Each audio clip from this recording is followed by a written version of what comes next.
Hello friends, तो ये मैं वीडियो स्पेशली क्लास 10th और क्लास 12th वाले लोगों के लिए लेकर आया हूँ जो कि 2022 में अपने बोर्ड का एग्ज़ाम देने वाले हैं, अभी क्लास 10th या 12th में गए हुए हैं। फ्रेंड्स, ये बात तो अब क्लियर हो चुका है कि CBSE ने काफ़ी ज़्यादा पैटर्न अपने एग्ज़ाम को लेकर चेंज कर दिया है। काफ़ी कुछ चेंजेस वहाँ पर देखने के लिए मिल रहा है। तो कहीं ना कहीं आपके मन में भी अब सवाल पैदा हो रहा होगा कि अब कैसे तैयारी किया जाए। तो ये वीडियो जो है तैयारी को ही लेकर यहाँ पर मैं बात करूँगा कि अब आपके एग्ज़ाम की तैयारी करने का स्ट्रेटजी क्या होना चाहिए।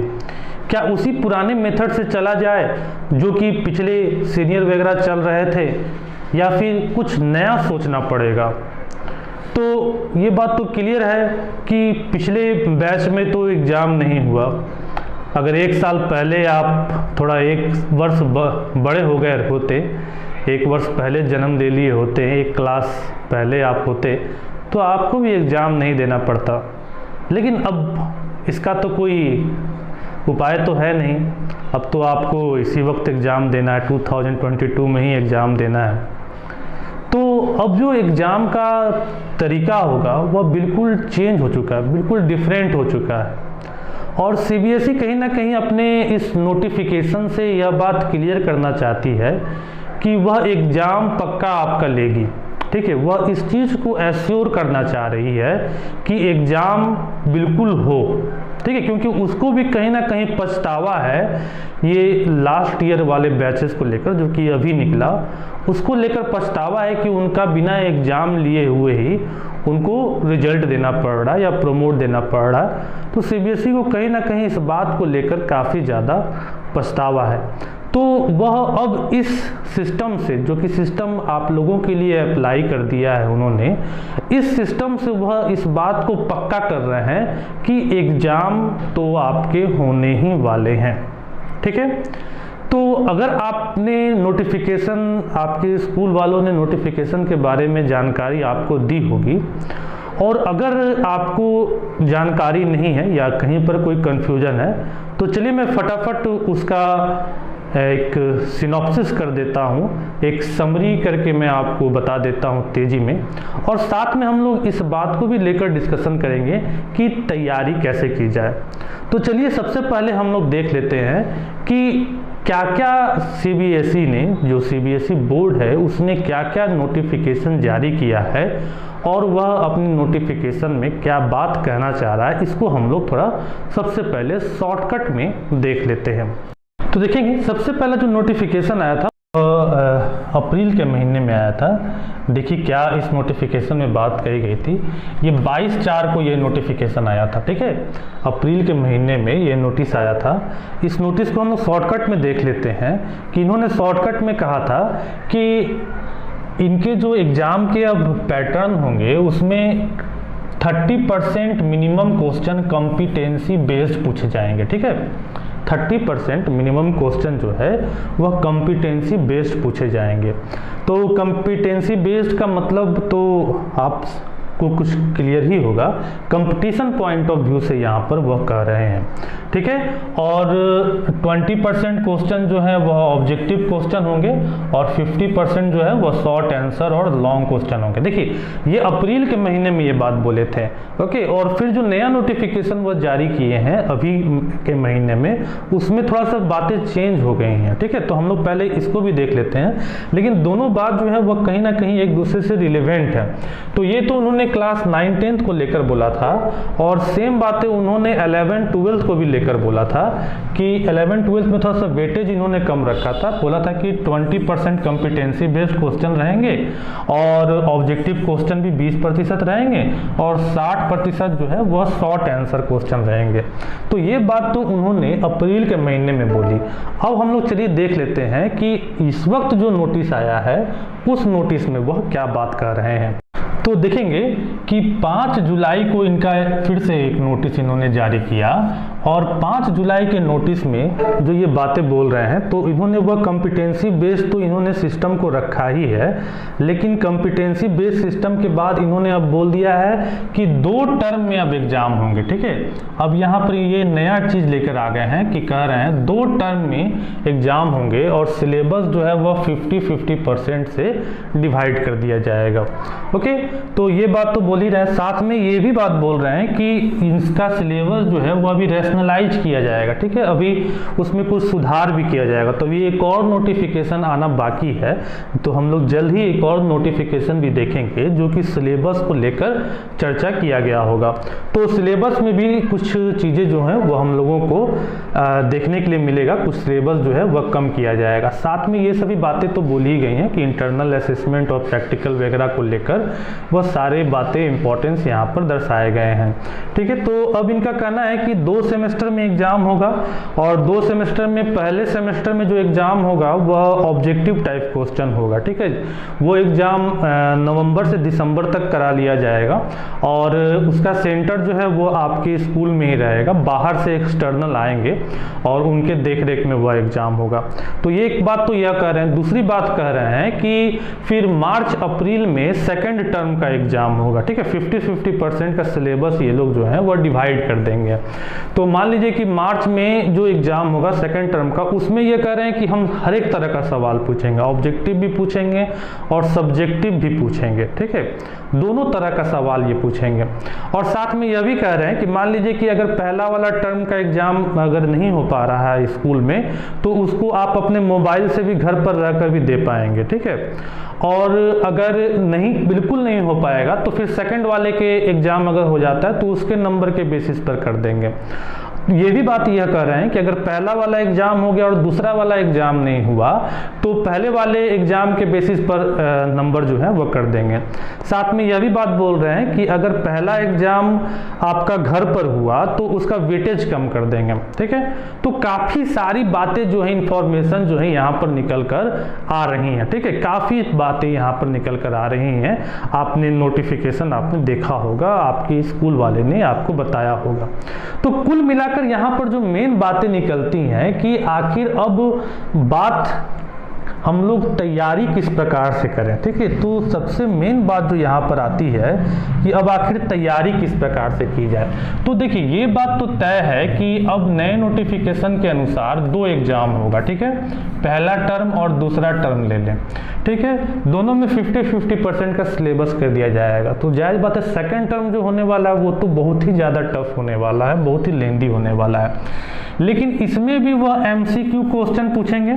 ठीक है, और इसमें भी वह MCQ क्वेश्चन पूछेंगे। ठीक है, दोनों में वह MCQ क्वेश्चन पूछेंगे। इसकी वरीयता काफ़ी ज़्यादा वो लोग कर रहे हैं। साथ में कह रहे हैं कि इनका जो अप्रोच होगा वह कॉम्पिटिटिव अप्रोच होगा। ठीक है, कॉम्पिटिटिव अप्रोच होगा। ठीक है, कॉम्पिटिटिव अप्रोच, देखिए जो नया शिक्षा नीति आया है उस शिक्षा नीति के भी अनुसार यह बात को बोला गया है कि अब जो पढ़ाई का तरीका उसको थोड़ा सा इम्प्रूव किया जाए। ठीक है, पहले क्या होता था कि आप थ्योरी वगैरह पढ़ लेते थे, लंबा लंबा क्वेश्चंस वगैरह लिखने का आपको आइडिया आ जाता था, लेकिन जब कंपटीशन का एग्जाम देने जाते थे तो वहाँ MCQ वगैरह होता था, तो फिर आपको एक नए तरीका से वहाँ पढ़ना पड़ता था।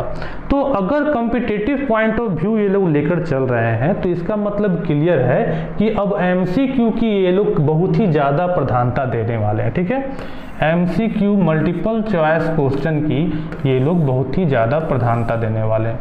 तो मल्टीपल चॉइस ऑफ क्वेश्चन में क्या प्रॉब्लम है और क्या इसकी खासियत है? खासियत तो यह है कि जैसा यह कह रहे हैं कि हम फर्स्ट टर्म का जो एग्जाम लेंगे वो 1.5 घंटे का ही लेंगे। ठीक है, और 1.5 घंटे में ही आपको MCQ कंप्लीट कर देना है। तो देखिए, एक तो खासियत तो यह है, बेनिफिट यह है कि आपको कंपटीशन पॉइंट ऑफ व्यू से थोड़ा मजबूत किया जा रहा है। लेकिन अगर तैयारी की बेसिस पर हम लोग बात करें तो तैयारी की बेसिस में MCQ जो है वह दिखने में तो आसान लगता है लेकिन करने में आसान नहीं होता है। ठीक है, क्योंकि 4 ऑप्शन आपको दिए जाते हैं, ये तो बहुत ही अच्छा लगता है कि 4 ऑप्शन आपको दिया गया, लेकिन ये सीबीएसई एग्जाम ये पैटर्न बनाएगी। देखिए सीबीएसई जो है वो नीट की एग्ज़ाम भी कंडक्ट करा रही है, जेईई के एग्ज़ाम में भी उसका बहुत ज़्यादा रोल रहता है, फिर से बहुत सारी एग्ज़ाम को वह कंडक्ट कराती है। तो ऐसा नहीं है कि अगर वह आपको 4 ऑप्शन देंगे तो वह चारों ऑप्शन जो है वह आपके आंसर से रिलेटेड होंगे, सिमिलर होंगे, तो वह कन्फ्यूजन क्रिएट करेंगे आपको। ठीक है, तो एक तो ये प्रॉब्लम होगा कि कन्फ्यूजन क्रिएट करेंगे। आप अगर सोचेंगे कि 4 में से कोई भी एक चूज कर लेना है तो उतना आसान यह सिस्टम नहीं होगा। अच्छा, दूसरा बात जो है कि अब इस एमसीक्यू की तैयारी करने के लिए अब आपको डेप्थ में पढ़ना पड़ेगा। समझ रहे हैं मेरी बात को? अब आपको डेप्थ में पढ़ना होगा, वो जो कहते हैं ना बिटवीन द लाइन।